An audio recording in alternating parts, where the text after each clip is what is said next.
ધરપડા ગ્રામ પંચાયતના સરપંચના પતિ એસીબીના ટ્રેપમાં ₹1.10 લાખની લાંચ લેતા ઝડપાયા. બનાસકાંઠા એન્ટી કરપ્શન બ્યુરો દ્વારા સફળ ટ્રેપની ગોઠવણી. ધરપડા ગ્રામ પંચાયતના સરપંચના પતિ વધુજી સુરાજી સોલંકીને ₹1,10,000ની ગેરકાયદેસર લાંચ સ્વીકારતા રંગે હાથે ઝડપી પાડવામાં આવ્યા છે. મળતી માહિતી મુજબ એક જાગૃત નાગરિકને ધરપડા ગ્રામ પંચાયત વિસ્તારમાંથી માટીની જરૂરિયાત હોવાથી તેણે પંચાયતનો સંપર્ક કર્યો હતો. પંચાયત દ્વારા સિંચાઈ વિભાગને માટી ઉપાડવાની મંજૂરી માટે ઠરાવ કરીને અરજી કરવામાં આવી હતી. આ પ્રક્રિયા દરમિયાન આરોપી વધુજી સુરાજી સોલંકીએ ધરપડા ગામના તળાવમાંથી માટી ખોદકામ કરવાની મંજૂરી અપાવવા બદલ ફરિયાદી પાસેથી ₹1,10,000ની લાંચની માંગણી કરી હતી. ફરિયાદી લાંચ આપવા ઈચ્છતા ન હોવાથી તેમણે બનાસકાંઠા એસીબીનો સંપર્ક કરીને ફરિયાદ નોંધાવી હતી. ફરિયાદના આધારે એસીબી દ્વારા ટ્રેપ ગોઠવવામાં આવી હતી.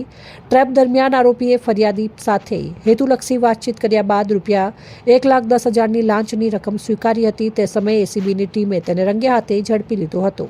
સફળ સ્થળ પરથી લાંચની સંપૂર્ણ ₹1,10,000ની રકમ પણ કબજે કરવામાં આવી હતી. આ ટ્રેપની કાર્યવાહી 9 જૂન 2026ના રોજ ઢુવા ચોકડી જાહેર માર્ગ જૂના ડીસા ખાતે હાથ ધરવામાં આવી હતી.